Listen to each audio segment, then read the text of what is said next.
Cop videos are always weird to watch, guys. When it's not, guys.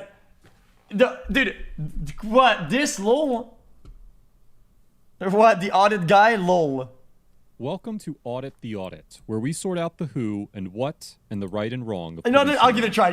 Guys, it's 3 a.m. chat. We're gonna just chill and chat. You know what? For once, I'll give it a try. This episode covers disorderly conduct, personal privacy, and remaining silent, and is brought to us by IDC Chris's channel. Be sure to check out the description below and give them the credit that they deserve. Let's dive right in and audit the audit. On July 4th, 2019, YouTuber and First Amendment auditor Christopher Biederstedt was conducting a First Amendment audit on a public sidewalk outside of the Mendota Lutheran home in Mendota, Illinois, when he was contacted by Officer Holland of the Mendota Police Department. The MPD had received Guys, what is a First Amendment audit? What the fuck even is that? A complaint from the residents of the Lutheran home that Mr. Biederstedt was trying to film the inside of the building from the outside. Yes, what is the First Amendment? What does it mean? Chat, when I hear the word audit, all I can think of is pushing the limits and being an asshole, just for the sake of being an asshole, to film it and try to make everybody look bad. I want to be a bootlegger, but that's usually what I hear when I hear audit.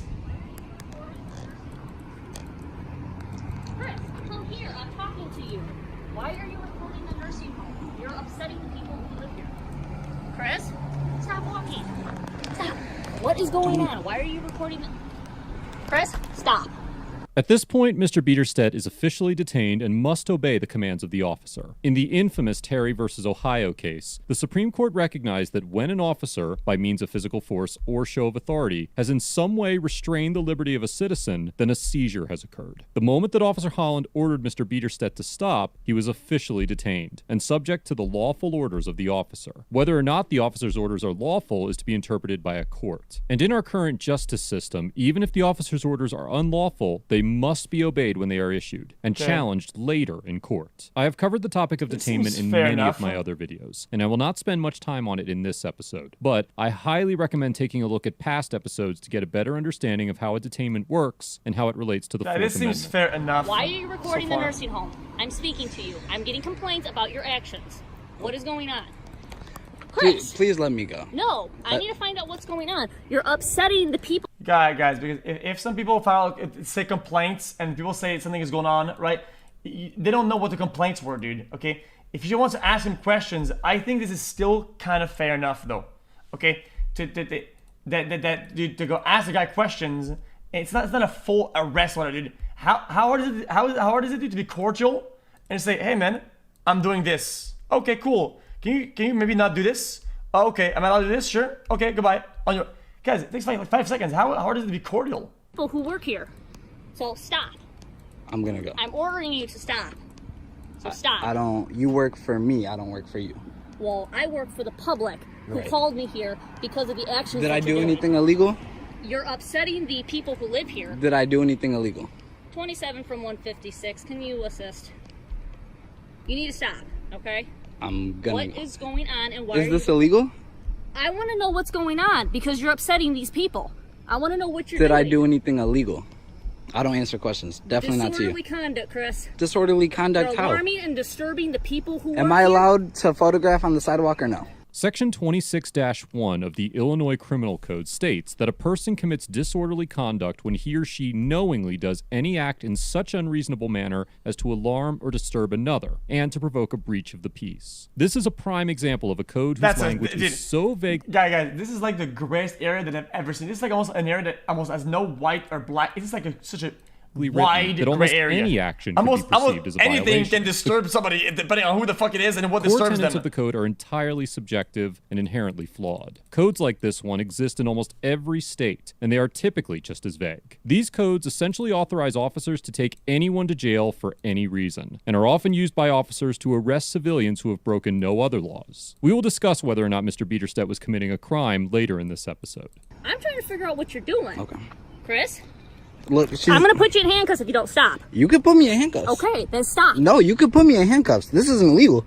Stop. This is not legal. What are you doing? This is not legal. Chris? This is not legal. I'm going about my day. I'm detaining you until I can find out what you're doing and why you're doing this. This is illegal. That's a Terry stop. I'm detaining you. That's a Terry stop. Put the phone down. That's a Terry stop.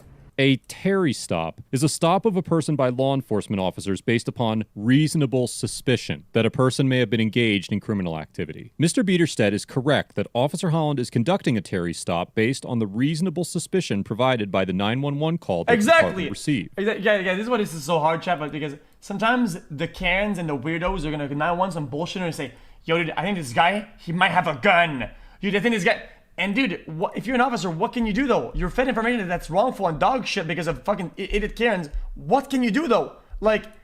The Supreme Court has ruled that 911 calls can serve as reasonable investigate to a certain degree, and I've covered that subject in different episodes, which I will link to in the info card above. It is impossible to know what the 911 caller reported to the Mendota police, but the officers mentioned that the caller was concerned about Mr. Biederstedt's mental stability because of his bizarre actions. It is likely that a court would find that the officers were within their authority to stop Mr. Biederstedt based on the information provided by the 911 caller. As Officer Holland places Mr. Biederstedt into handcuffs, Sergeant Stewart arrives on the scene. Sergeant Stewart, I've detained him because he keeps walking away from me. He keeps what's going on and recording people who are inside of the prison home. Why are you recording him inside? And he will not give me that answer. He keeps walking away from I'm me. definitely not answering questions to you guys, but... Okay, I'll hold him, go see if they'll sign a complaint for disorderly conduct. Why are you being that way, dude? Like what? Hey, can I not You can. photograph on the sidewalk? They were concerned that you were photographing residents inside. No, there wasn't. You weren't. No. You just photographing Look, all these blinds are closed, yeah? along here. I don't know. Oh, if they come are or on, not. man. All right. Why wouldn't you stop when she asked you to? Do I have to? Yes. Was I being detained? Yes. What crime was I suspected of committing? It is a common misconception that officers require suspicion of a specific crime in order to detain an individual. The legal doctrine set forth by the Terry case dictates that officers only need You guys think it's like oh, got him, dude.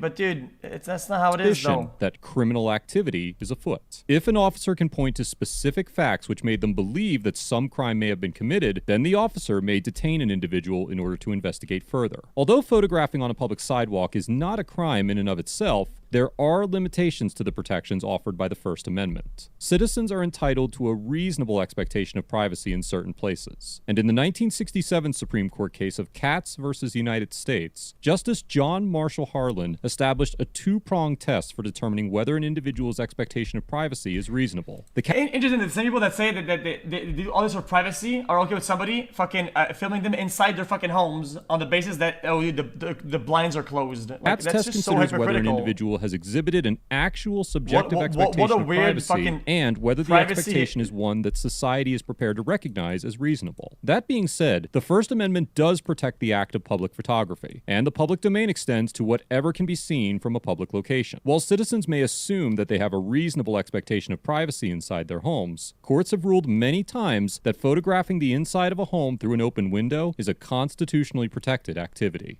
You really want to go that route? What crime? We're investigating somebody acting in a disorderly manner. How? You're video recording a nursing home and you were upsetting the residents. On the sidewalk. We didn't know that. Don't I we didn't have know- to I didn't know talk this. about it? Photography on the sidewalk. Okay. Do I have to answer questions to that?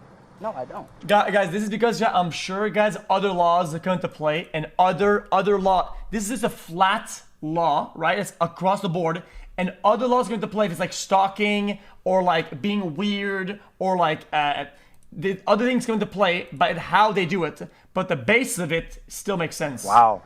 Do I? Where'd you get your law degree, man? Do I? I was videotaping from the sidewalk. This is a universe. This is a right. I have no idea, man. You won't cooperate with us and tell us what's going on. You're being asked to cooperate, and the police officer's giving you a direct order, and you won't stop. Because I don't have to. Yes, you did. So that's in your opinion, not ours. No, it's not. Okay. I did not do anything illegal. Okay. In general. Okay. The Fifth Amendment's, quote, right to remain silent can be a powerful tool for anyone interacting with the police. And in most cases, it is a good idea to remain silent as much as possible, but also within reason. Within reason, though, chat. Because if nothing happened, you're just chilling, dude. He's asking you a question like, hey, man, how you doing? I picked the fifth. Dude, Right to okay, silence dude, like, was designed to prevent dude. individuals from incriminating themselves, and successfully invoking that right requires a functional balance between disseminating necessary information to police officers and not answering potentially incriminating questions asked by police officers. Although you are well within your rights to remain completely silent during most police interactions, outside of identifying yourself, it may not always be in your best interest to do so. Silence often says more than words, and it is extremely important to bear in mind how your actions will be viewed inside of a courtroom after an interaction has taken place. Failing to announce your intention to exercise your rights leaves a court open to interpreting what your intentions may have been. This was the case for Iowa-based auditor Daniel Robbins, who was arrested for photographing a police station from a public sidewalk and lost the subsequent lawsuit because he failed to articulate that he was exercising his rights, leaving the court to draw its own conclusions about his intentions. Oh my I will link God, my this coverage guy. of Mr. Robbins' interaction in the info card above. If Mr. Biederstedt had simply announced that he was exercising his First Amendment right to record in public, it could have de-escalated the encounter and served him well later in the courtroom. Only reason I came here and photographed was because I knew it was within my rights. Okay. That's fine. I mean, if that's all you were doing, but if you're videotaping and taking pictures of people inside there, that's a different story. Or if you're going on their property acting in a disorderly manner, that's your problem to deal with.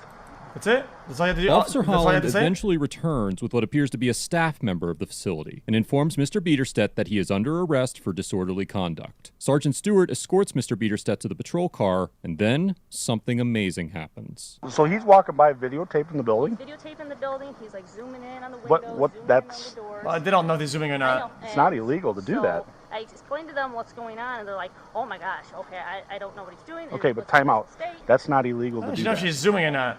So he's not acting in a disorderly manner if he's on the sidewalk walking by videotaping the outside of the building. Okay, but- That's the problem we have. Yeah, and they were disturbed by his actions once they found out what was going on. But how are they? They're disturbed that he's walking on the sidewalk They videotaping? were concerned because they don't know his mental state. They don't know what he was doing.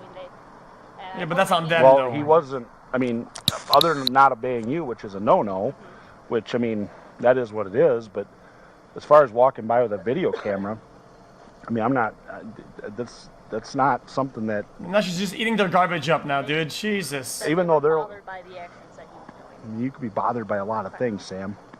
After Sergeant Stewart intervenes, Officer Holland uncuffs Mr. Biederstedt, and after a calm conversation with the sergeant, he is released, and the officers leave the scene without further incident. Overall, Officer Holland gets a C-, because although she may have been within her authority to detain Mr. Biederstedt, she essentially admitted to soliciting a complaint from a C-, staff that's member not of the good. facility and fully intended on making an arrest. And they were disturbed by his actions once they found out. What about the other officer? What does he get? So they were willing to sign it. Officers soliciting Hey. charges is a relatively common problem that is often difficult to prove. It is not uncommon for officers to solicit a charge so that they can arrest someone and go on about their day, rather than taking the time to examine all sides of a conflict. Anyone who has interacted with police can attest to that notion. Officer Holland fell into the typical routine of restoring peace at the expense of administering justice. But luckily, she was corrected by Sergeant Stewart.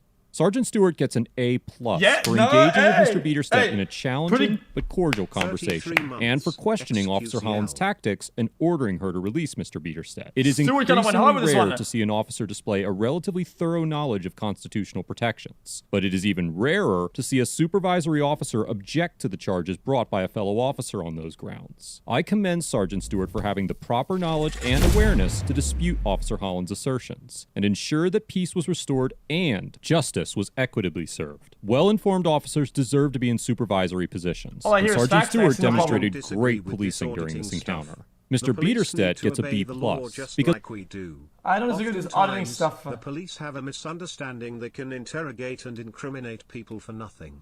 We need to hold police accountable too. Oh yeah, dude, as much as you're correct, dude. I feel like sometimes there's the stuff going on. It's like if you're going to like just be a fucking ass. The problem with the audits that we're seeing a lot. Because while it could be argued that he was engaged in a constitutionally protected activity, just Mr. being Biederstedt's asshats, decision dude. to record a retirement facility raises serious ethical questions. There is no progress to be made within the constitutional awareness movement by recording the Lutheran home, and alarming the residents of an elderly home only serves to make the movement look bad as a whole. Many of the home's residents are likely mentally unstable, and pointing a camera at such an establishment is obnoxious and disrespectful. Guys, And sometimes, guys, if you're at a retirement home, some people maybe don't have the strength to get out of bed and to close the blinds, and they have to get a whole wazoo. It's just annoying, dude. It's just not. while Mr. it's just not Biederstedt cool, failed to man. properly exercise his Fifth Amendment right to silence, he did remain calm and collected throughout the encounter and ultimately was not charged with a crime. Mr. Biederstedt would also do well to re-examine the Terry case and gain a deeper understanding of reasonable suspicion and detainment. Mr. Biederstedt did a good job overall, and as his legal knowledge grows, so too will his auditing ability and ethical awareness. I look forward to seeing the Interesting. I usually hate these audio videos because they're kind of stupid. Because some of these motherfuckers, they act so, they're so annoying. Oh my.